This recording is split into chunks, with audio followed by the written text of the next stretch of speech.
Hi అండి. అందరికీ నమస్కారం. Welcome to my channel. ఈ వీడియోలో విశ్రాంత ఉద్యోగులందరికీ బిగ్ అప్డేట్ అండి. అతి ముఖ్యమైన తాజా సమాచారం అయితే అందింది. పూర్తి వివరాలు ఈ వీడియోలో తెలుసుకుందాము. వీడియో ఎక్కడే కానీ స్కిప్ చేయకుండా ఎండ్ వరకు చూస్తే ఎన్నప్పుడు ఇన్ఫర్మేషన్ పూర్తిగా అర్థమవుతుంది. అలాగే వీడియో చూస్తున్న ప్రతి ఒక్కరు లైక్ చేయండి ఫ్రెండ్స్. ఈ వీడియోని తోటి మిత్రులతో షేర్ చేయండి. కొత్తగా చూస్తున్న వారైతే మన ఛానల్‌ని సబ్స్క్రైబ్ చేసుకోవడం మర్చిపోకండి. సబ్స్క్రైబ్ చేసుకోవడం వల్ల నేను చేసే వీడియోస్ అన్నీ మీ వరకు రీచ్ అవుతాయి. ఫ్రెండ్స్ ఇక విషయానికొచ్చినట్లయితే కేంద్ర ప్రభుత్వ ఉద్యోగుల జీవితాల్లో పెను మార్పులు తీసుకొనొచ్చే 8వ వేతన సంఘం తన పనిని ప్రారంభించి ఇప్పటికే కేటాయించిన గడువులో సగానికి పైగా సమయాన్ని పూర్తి చేసుకుంది. గౌరవనీయులైన జస్టిస్ రంజనా ప్రకాష్ దేశాయ్ గారి నేతృత్వంలో ఏర్పడినటువంటి ఈ కమిషన్ ప్రస్తుతం తమ వివిధ వర్గాల నుండి అభిప్రాయాలను సేకరిస్తూ సంప్రదింపుల ప్రక్రియను అత్యంత వేగవంతం చేసింది. అయితే ఈ ప్రక్రియ ఇలా కొనసాగుతూ ఉండగానే దేశవ్యాప్తంగా ఉన్న సుమారు 69 లక్షల మంది పాత పెన్షనర్లు మరియు ఫ్యామిలీ పెన్షనర్లలో ఒక రకమైన అభద్రతా భావం మరియు తీవ్ర ఆందోళన మొదలైంది. దీనికి ప్రధాన కారణం ఏమిటంటే కమిషన్ విధి విధానాలను నిర్దేశించేటటువంటి టర్మ్స్ ఆఫ్ రెఫరెన్స్‌లో పాత పెన్షనర్ల పెన్షన్ సవరణ గురించి ఎక్కడా కూడా స్పష్టంగా ప్రస్తావించకపోవడమే. అంటే భవిష్యత్తులో పెన్షన్ పెరుగుతుందా? లేదా? అనే విషయంలో ఒక స్పష్టమైన హామీ లేకపోవడంతో లక్షలాది మంది వృద్ధులు మానసిక వేదనకైతే గురవుతూ ఉన్నారు. మరి ఈ క్లిష్ట పరిస్థితుల్లో భారత పెన్షనర్స్ సమాజ్, బీపీఎస్ మరియు all India defence employees federation వంటి కీలక ఉద్యోగ మరియు పెన్షనర్ల సంఘాలు గలమెత్తాయి. వీరు కేవలం నిరసన తెలపడమే కాకుండా నేరుగా ప్రధానమంత్రి నరేంద్ర మోదీ గారికి మరియు కేంద్ర ఆర్థిక మంత్రిత్వ శాఖకు, అలాగే క్యాబినెట్ సెక్రటరీ గారికి వరుసగా లేఖలు రాస్తూ ప్రభుత్వంపై ఒత్తిడి అయితే పెంచుతూ ఉన్నాయి. ముఖ్యంగా జనవరి 1, 2026 తేదీ కంటే ముందు పదవీ విరమణ చేసిన వారందరికీ కూడా 8వ వేతన సంఘం పరిధిలోకి తీసుకురావాలని వారు డిమాండ్ చేస్తూ ఉన్నారు. ప్రస్తుత ఉద్యోగులకు జీతాలు పెరిగినప్పుడు మరి అదే నిష్పత్తిలో తమకు కూడా పెన్షన్ పెరగాలని, అప్పుడే సామాజిక న్యాయం జరుగుతుందనేదే వారు గట్టిగా వాదిస్తూ ఉన్నారు. ధరల పెరుగుదల మరియు నిత్యావసర వస్తువుల ధరలు ఆకాశాన్ని తాకుతున్న ఈ తరుణంలో పెన్షన్ సవరణ అనేది తమకు అత్యవసరమని వారు వివరిస్తూ ఉన్నారు. మరో ముఖ్యమైన విషయం ఏమిటంటే కమిషన్ విధి విధానాల్లో వాడినటువంటి అన్‌ఫండెడ్ కాస్ట్ అనే పదంపై పెన్షనర్ల సంఘాలు తీవ్ర ఆగ్రహం వ్యక్తం చేస్తూ ఉన్నాయి. ప్రభుత్వం పెన్షన్లను ఒక ఆర్థిక భారంగా లేదా ఖర్చుగా చూడటాన్ని వారు తీవ్రంగా తప్పుపడుతూ ఉన్నారు. దశాబ్దాల పాటు తమ రక్తాన్ని, చెమటను ధారపోసి దేశ సేవకు అంకితమైన రిటైర్డ్ ఉద్యోగుల పెన్షన్‌ను కేవలం ఒక అంకెగా పరిగణించడం ఏమాత్రం సమంజసం కాదు అని వారు ఆవేదన వ్యక్తం చేస్తూ ఉన్నారు.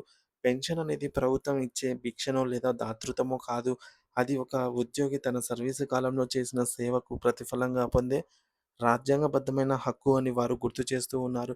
ఈ విషయంలో సుప్రీంకోర్టు గతంలో ఇచ్చిన తీర్పులను కూడా వారు ప్రస్తావిస్తూ పెన్షన్ అనేది డిఫర్డ్ వేజ్ అని స్పష్టం చేస్తూ ఉన్నారు. పెన్షనర్ల ప్రధాన డిమాండ్ల విషయానికి వస్తే జనవరి 1, 2026 కంటే ముందు రిటైర్ అయిన వారిని మరియు ఫ్యామిలీ పెన్షనర్లను విస్మరించకుండా వారికి కూడా నూతన వేతన సంఘం ప్రయోజనాలను సమానంగా వర్తింపజేయాలి. సర్వీస్‌లో ఉన్న ఉద్యోగులకు ఏ రోజైతే కొత్త జీతాలు అందుతాయో అదే రోజు నుండి పెన్షన్‌లకి కూడా సవరించిన పెన్షన్ అందాలనేది వారి ముఖ్య ఉద్దేశ్యంగా ఉంది.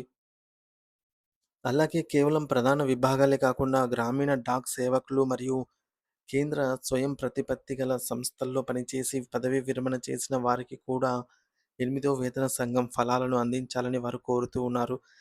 ఈ వివక్ష లేని సమానత్వం కోసం వారైతే పోరాడుతూ ఉన్నారు. రానున్న రోజుల్లో చెన్నై, పుదుచ్చేరి, చండీగఢ్ మరియు జైపూర్ వంటి ప్రధాన నగరాల్లో ఎయిత్ పే కమిషన్ తన తదుపరి సమావేశాలను నిర్వహించనుంది. ఈ సమావేశాల్లో పెన్షనర్ల సమస్యలపై కీలక చర్చలు జరిగే అవకాశం ఉంది. కమిషన్ తన తుది నివేదికను ప్రభుత్వానికి సమర్పించే లోపే పెన్షనర్ల డిమాండ్లపై కేంద్ర ప్రభుత్వం ఒకసారి సానుకూల నిర్ణయం తీసుకోవాలని మరియు అధికారికంగా స్పష్టత ఇవ్వాలని సంఘాలైతే కోరుతున్నాయి.